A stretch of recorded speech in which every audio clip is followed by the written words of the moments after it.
श्री गणेशाय नमः। नमस्कार मित्रों, मेरा नाम है ज्योति। एस्ट्रो तत्व चैनल पर आपका अभिनंदन है। और अभी तक आपने चैनल को सब्सक्राइब ना करा हो तो कर ले, जिससे आपको अपडेट मिलते रहे। आज इस वीडियो के माध्यम से हम सभी जानते हैं कोरोना बस अब और नहीं। जानते हैं पूर्ण जानकारी। कोरोना आज के समय में हर किसी की जुबान पर आने वाला नाम बन चुका है, क्योंकि कोई ना कोई प्रतिदिन इस बीमारी की चपेट में आ रहा है। यह वायरस, जिसे कोविड-19 के रूप में भी जाना जाता है, बड़ी ही तेजी के साथ सारे संसार को अपनी चपेट में ले चुका है। इसी कड़ी में हमारा देश भारत भी सर्वाधिक संक्रमित लोगों की संख्या के आधार पर विश्व में तीसरे स्थान पर आ चुका है। देश भर में लगे लॉकडाउन के कारण निश्चित तौर पर सरकार द्वारा अनेक लोगों की जान बचाने में सफलता पाई जा चुकी है, लेकिन अब भी कोरोना संक्रमितों का तेजी से बढ़ता हुआ ग्राफ सभी की चिंताएं बढ़ाता जा रहा है। केवल इतना ही नहीं, इसके कारण सारी औद्योगिक गतिविधियां लगभग हाशिए पर आ रही हैं, जिसकी वजह से अर्थव्यवस्था भी कमजोर पड़ रही है। केवल भारत ही नहीं, बल्कि विश्व के अनेकों देश और सुपर पावर कहे जाने वाले अमेरिका और ब्रिटेन जैसे देश भी इस बीमारी के कारण चरमराती हुई अर्थव्यवस्था के शिकार बन चुके हैं। आइए जानते हैं ज्योतिष के अनुसार क्या कहती है ग्रहों की स्थिति, क्योंकि आज हर किसी के दिल से केवल एक ही बात बार बार निकल रही है कि कोरोना बस अब और नहीं। जनमानस पर ग्रहण का प्रभाव।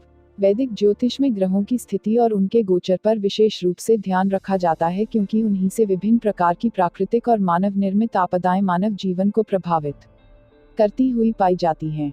सूर्य ग्रहण का प्रभाव लगभग 6 महीने तक दृष्टिगोचर होता है। दिसंबर 2019 में लगा सूर्य ग्रहण काफी बड़ा और प्रभावशाली था, और उसका प्रभाव समस्त मानव जीवन पर व्यापक रूप से पड़ा है। अब जून के महीने में एक साथ 2 ग्रहण लगेंगे, जिनमें से एक 5 जून को चंद्र ग्रहण होगा और उसके बाद 21 जून को सूर्य ग्रहण होगा। इनके बाद 5 जुलाई को फिर से चंद्र ग्रहण लगेगा। इस तरह लगभग 1 महीने के अंतराल के अंदर ही तीसरा ग्रहण भी जुलाई में आकर लेगा। 1 महीने के अंदर 3 ग्रहण घटित होने से मानव जीवन पर प्रभाव पड़ना स्वाभाविक है, और यही कारण है कि प्राकृतिक आपदाओं में भी बढ़ोतरी हो सकती है। 3 ग्रहण इतने कम समय में अंदर पड़ना प्रजा के लिए हानिकारक होता है। वर्तमान समय में जब समस्त उत्तर भारत गर्मी की जबरदस्त चपेट में है, अम्फान नामक तूफान उड़ीसा और बंगाल में भयानक तबाही मचा चुका है। उससे पूर्व पिछले 2 महीनों के दौरान ही कम से कम 4 बार राष्ट्रीय राजधानी क्षेत्र दिल्ली और उसके आसपास के इलाकों में केंद्रित भूकंप के हल्के झटकों ने भी सभी को सोचने पर मजबूर कर दिया है कि क्या मानव जीवन को इस वर्ष और भी कुछ झेलना पड़ेगा। यहाँ यह ध्यान देने योग्य बात है कि 5 जून को लगने वाला चंद्र ग्रहण केवल एक उपचाया चंद्र ग्रहण है, जिसका अधिक प्रभाव नहीं माना जाएगा, और ऐसा ही हाल जुलाई वाले ग्रहण के साथ भी होगा। लेकिन 21 जून का सूर्य ग्रहण काफी प्रभावी होगा, क्योंकि इस जून महीने में ही बड़े बड़े ग्रह वक्री अवस्था में भी रहेंगे। ग्रहों का वक्री होना प्राकृतिक आपदाओं की ओर इशारा करता है। इसलिए कहा जा सकता है कि आने वाले 6 महीने सामाजिक, राजनीतिक और प्राकृतिक रूप से उथल पुथल वाले हो सकते हैं। इस सबके बीच वापस लौटते हैं अपने विषय पर, जो है कोरोना वायरस का संक्रमण काल। सर्वप्रथम आपके अंदर एक अच्छी रोग प्रतिरोधक क्षमता अर्थात इम्यूनिटी पावर होनी चाहिए, क्योंकि इसी की वजह से आप कोरोना वायरस जैसे संक्रमण से बचाव प्राप्त कर सकते हैं। कोरोना वायरस, कोविड-19 और ज्योतिष अब जानते हैं। हमारे देश भारत में प्रतिदिन कोरोना वायरस के संक्रमित मरीजों की संख्या बढ़ती जा रही है, और ग्रह स्थिति इशारा करती है कि यह स्थिति अभी जून तक और बढ़ेगी, और जून के महीने में काफी संख्या में लोग इसकी चपेट में आ सकते हैं।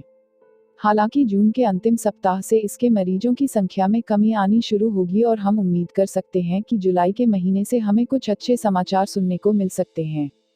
सितंबर में स्थिति में फिर से एक बार इजाफा होने की संभावना बन रही है, इसलिए सभी को अपना ध्यान रखना होगा और अपने जीवन की परिस्थितियों को ध्यान में रखते हुए अपनी दिनचर्या को निर्धारित करना होगा कि सोशल डिस्टेंसिंग का अर्थात सामाजिक दूरी के दायरे का पालन करें, मास्क लगाकर बाहर जाएं, बार बार हाथ धोकर ही सभी काम करें, ताकि आप खतरनाक वायरस की चपेट में आने से बचे रहें।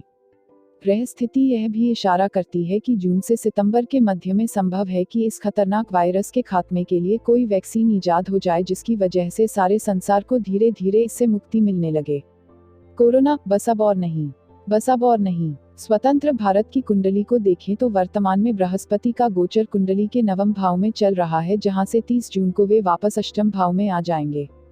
30 जून को बृहस्पति वक्री अवस्था में एक बार फिर धनु राशि में प्रवेश करेगा और 20 नवंबर तक वहां स्थित रहेगा।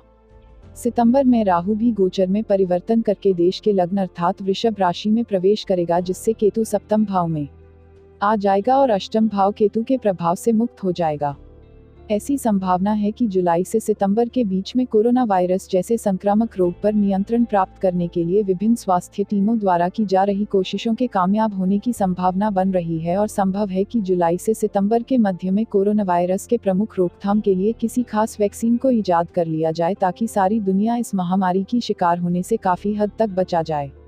हालांकि अभी जो स्थिति बन रही है उसके अनुसार आने वाले समय में मरीजों की संख्या बढ़ने की संभावना है, इसलिए हम यही प्रार्थना करते हैं ईश्वर हमारी रक्षा करें और हमें जल्द से जल्द वैक्सीन बनाने में सफलता प्रदान करें ताकि हम इस व्यापक महामारी से सुरक्षित होकर जीवन बिता सकें।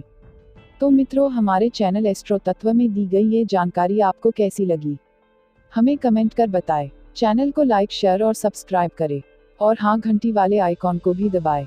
और चलते चलते खुश रहें, मस्त रहें, आबाद रहें, स्वस्थ रहें। धन्यवाद मित्रों।